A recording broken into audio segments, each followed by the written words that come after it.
Assalamualaikum warahmatullahi wabarakatuh.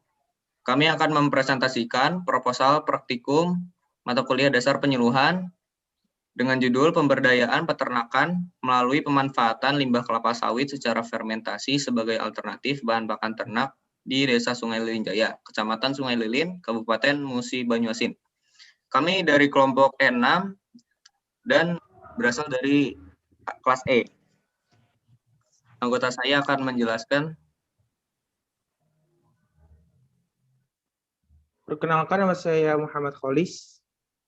NIM belakang 039, latar belakang yaitu sektor industri pengolahan memberikan kontribusi yang cukup besar pada perekonomian wilayah Sumatera tahun 2012. Besar untuk populasi ternak dan pertumbuhannya di Provinsi Sumatera Selatan masih jauh dari harapan, sehingga perlu ada terobosan dalam menambah dan memperbesar pertumbuhan populasi ternak khususnya sapi di Sumatera Selatan. Rumusan masalah. Selanjutnya, perkenalkan, nama saya Hafiz Miftahuddin dengan NIM 116 akan menjelaskan produk limbah kelapa sawit.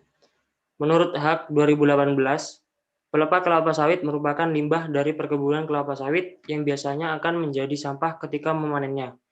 Pelepah kelapa sawit dapat diperoleh sepanjang tahun bersamaan dengan panen pandan buah segar. Pemanfaatan pelepah kelapa sawit sebagai pakan masih sangat terbatas karena tingginya kandungan lignin dan tingkat kecernaan bahan kering pelepah kelapa sawit hanya mencapai 45%. Murni. Selanjutnya saya Wahyu Mulyo, NIM belakang 121.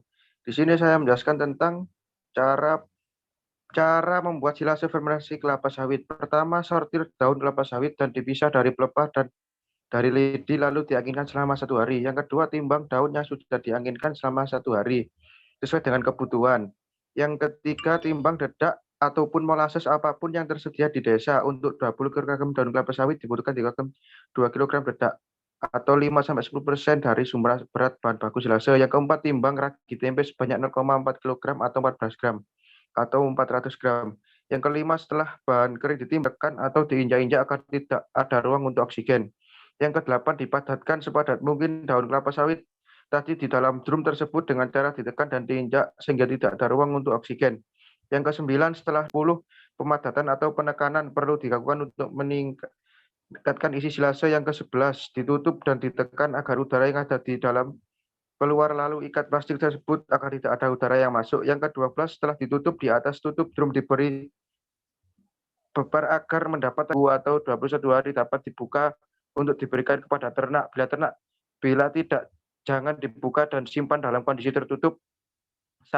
Dapat disimpan 3-6 bulan. Yang ke-16, pada waktu pemberian kepada ternak jangan sering dibuka tutup. Dalam 1 hari hanya boleh dibuka 1 kali. Yang ke-17, di saat pemberian kepada ternak jangan sering dibuka dan ditutup. Dalam 1 hari hanya dianjurkan dibuka 1 kali. Apabila sering dibuka tutup, maka kualitas silase akan berkurang ke dalam ternak.